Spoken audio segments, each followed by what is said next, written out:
Do you keep an apartment here in Frisco, or what do you do? You almost think we should, right? No, it's awesome to be going back down again, but it's one thing I tell you, you never take it for granted.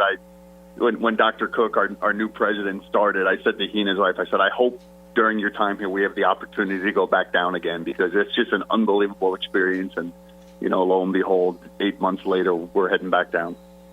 Yeah, this team, there was a lot of question marks on this team, and it wasn't an easy path. The Bison have walked through before to get to Frisco, and they've locked horns with some good teams. Don't get me wrong, but this Bison team's had a lot of injuries, and yet you still find your way to Frisco. You must have had some naysayers giving you some calls, Matt. No, there definitely are, and I think we probably get that a little bit every year. It's just an incredibly resilient group, and every time we've made it to Frisco, there's been a different story, a different journey, different storylines, all of those things. And but this group, I think they absolutely rallied around each other, and the doubt never entered the locker room, and that's the most important place. Is that those guys in there still believe that they can compete for a national championship, and here we are, and overcoming adversity, injuries, whatever it might be, and still stayed together and are in another great spot to compete for a championship. Matt, you're serving on a lot of these committees now. Like I said, you're getting pulled from a lot of different directions. I'm sitting here looking at your bio and seeing, what you're doing to help out the NCAA at the FCS level. Where does this go? I mean, this place is. Does the FBS level understand the amount of passion that goes with a game like this, the amount of people that are going to be in the stands? I mean, we hear all the time about the FBS, FCS. Granted, it's not an 80,000 person stadium, but that place is going to be packed. I guess what I'm building up to, Matt, here is, does it have the attention of the NCAA FBS level? I think it definitely does, and it certainly has the attention of the NCAA, and that was a large part of the reason behind changing the date to Sunday, getting a better time slot, being on ABC, and I think the NCAA absolutely sees the value in what the national championship has become down in Frisco, and NDSU has been a big part of that. Some of where that championship is now is because of Bison Nation, because of our fan base, because of the success of the football program. And, you have arguably the two best programs at the FCS level that could easily compete week in and week out at the FBS level, facing off down there on Sunday. And so, no, I think there's going to be a lot of eyes, especially, you're going to get some of those people who maybe traditionally don't watch FCS. There's only 2 games left now in the country, and we're one of them. And so I think there'll be a lot of college football fan eyes on our game on Sunday. It did upset some people, though, Matt. Well, you know that. Yeah, you've gotten those phone calls. Bison Nation, they're not used to that Sunday game, and I'm wondering, is that going to hurt? Here's what I'm getting at. I got a buddy. He's throwing a Bison party. He normally would be in a pickup and heading here right now. Do you think this is going to stop some of the faces you're used to seeing from being down here this Sunday game? Well, I certainly don't hope so. I mean, at the end of the day, it's the same amount of days away. It's a couple days off of work for folks, so it's similar to what it's been in the past. We're just shifting it a day, and hopefully, Bison faithful continue to go down, and I still feel as if there's a large contingent of our fan base that buys their tickets before we even make it to the game, and so no, I think the green and yellow will be really well represented this weekend. Well, I do know of a lot of people coming. In fact, folks, we're going to be checking in with some of those Road Warriors in a little bit. This Bison team, I mean, what's your tells, Matt? You know the game. I mean, within the middle of the first quarter, usually some of what a person's looking at, by then. I mean, what are your tells in the matchup against SDSU?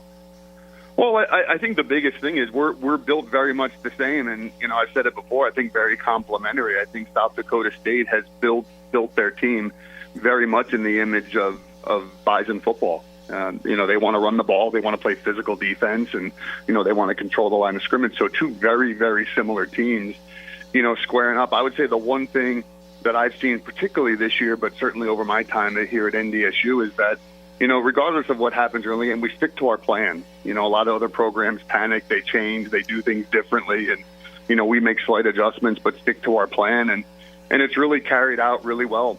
The guys stay together on the sideline. I mean, you think about the semifinal game, we were down, a fair amount, and there was never any doubt or lack of belief on the sideline, and just remained focused, made our adjustments, and followed through with the plan. And so that's what, again, when you look at championship programs, those are the things that you see that, again, tried and true plan, and guys stick to it, and usually you have success that way. So what does this mean for all the other programs? I mean, everybody thinks of you and they think of Bison football or men's, women's basketball, that type of thing. But, you've been a champion of the whole athletic program. What does it mean for them? Because, you look at where some of these recruits are coming from for the Bison football team, and that means those towns are talking about NDSU. What does a game like this mean for the program as a whole? Well, I think anytime you can, one, be on national TV, and that's certainly the benefit of ABC, where you're in just about every household in the country. And so there's going to be a lot of eyeballs on NDSU. Some folks that know about NDSU, some folks that don't. And so anytime any of our programs have success on a national stage, it absolutely elevates our other programs. So there may be a softball recruit, there may be a track recruit who's watching the game, who maybe hasn't thought about NDSU before, and hey, now I'm going to take a look at NDSU, take a look at the whole entire athletic program, and not just athletics. I mean, I think it's a huge lift for the university. Again, regionally, nationally, for NDSU to be showcased for 3 hours on a national network is huge. It's huge for Fargo, it's huge for North Dakota, and certainly huge for our athletic program. Let me tell you a story from yesterday, Matt, and I think it's going to put a smile on your face. I get on the plane to come to Frisco, and, it's plump full, direct flight out of Fargo. Did a great job, by the way, Fargo Airport. I don't say that enough. So I get on the plane, and there's this, this lady that's older than me, considerably, which you don't find anymore. She sits next to me, and she's just this sweetheart. But she's... I mean, you're not going to watch a movie. You're not going to listen to music. She wanted to talk for 2.5 hours, and I enjoyed it because Lord knows I do too. But her son was being raised in Boston, and he wanted to do something in the outdoors. And he went to his counselor in high school, and he said, you really should look at NDSU. It's a great school. He went to NDSU. She said, we'll never get him back. She lives in Florida now in a retirement community. She goes, when I want to see my son and his family, I have to go to Fargo and drive out to Detroit Lakes. We'll never get him back. And she said, and she said it this way, Matt. She goes, that's all because of that school with a good football team. No, so and it's one person is here because of you for sure, Matt. Well, no, and it's absolutely true. And, we always say all the time, and I remember when I first got here, too, you heard stories about, people who thought they'd come here for a little bit and ended up staying here the rest of their lives. And, we see it with our student athletes. We have student athletes from all over the country. Well, when their time is done as a student athlete and they graduate NDSU, where do they stay? They stay in Fargo. They stay in North Dakota. And so, it's a best-kept secret. I mean, it's an unbelievable place. And so, and a lot of it is what we've been able to do, hopefully, with athletics. And, I think that's, again, you go back to, Joe Chapman days and why he wanted to go Division I is just the visibility that you get that you don't get at other levels. And, again, so to be showcased on ABC in every single household in the country is huge marketing for our athletic program, the university. And again, like I said, I think Fargo in the state, to be able to people to get to take a look into what an unbelievable community this is, the passion, the pride in the state, see our fan base, how much they care, how passionate they are. It's really special. And so glad to be able to get back down there again. You bet. Matt, I'm not doing my job, though, unless I talk to you a little bit about this. Has success bred complacency? There was a lot of stories out there, a lot of talk, a lot of coverage on the fact that the Fargo Dome wasn't full all the time. Are people getting just to expect it and to not deal themselves a hand in it, Matt? Well, I would say complacency certainly hasn't set in with our athletic program, with our athletes, our coaches. They're still incredibly competitive, want to compete for a championship in every sport every time they take the court or the field or the track. And so that piece I feel really confident about. I think to a certain extent, yeah. And again, it's the most unbelievable thing that I've ever seen in college athletics, and I've been doing it for 26, 27 years, is where you have a certain element of your fan base that is sick of winning. And it's hard to explain. I don't understand it.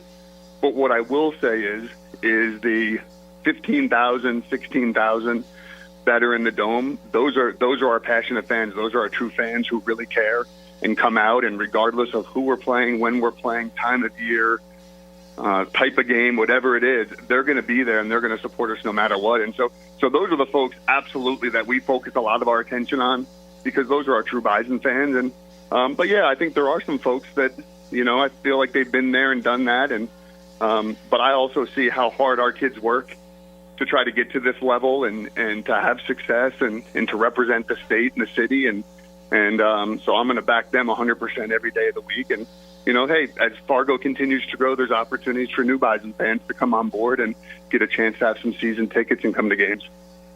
Last one, Matt, I promise. When you look at a program like this, you constantly have to raise new money. I mean, you do, to compete against the other schools.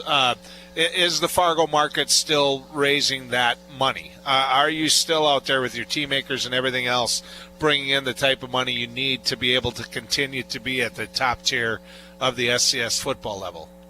Absolutely. I think you look at, we've talked with a lot of our fan base team makers, and I think they all understand. They're really smart college fans. They understand that to maintain success, you have to invest.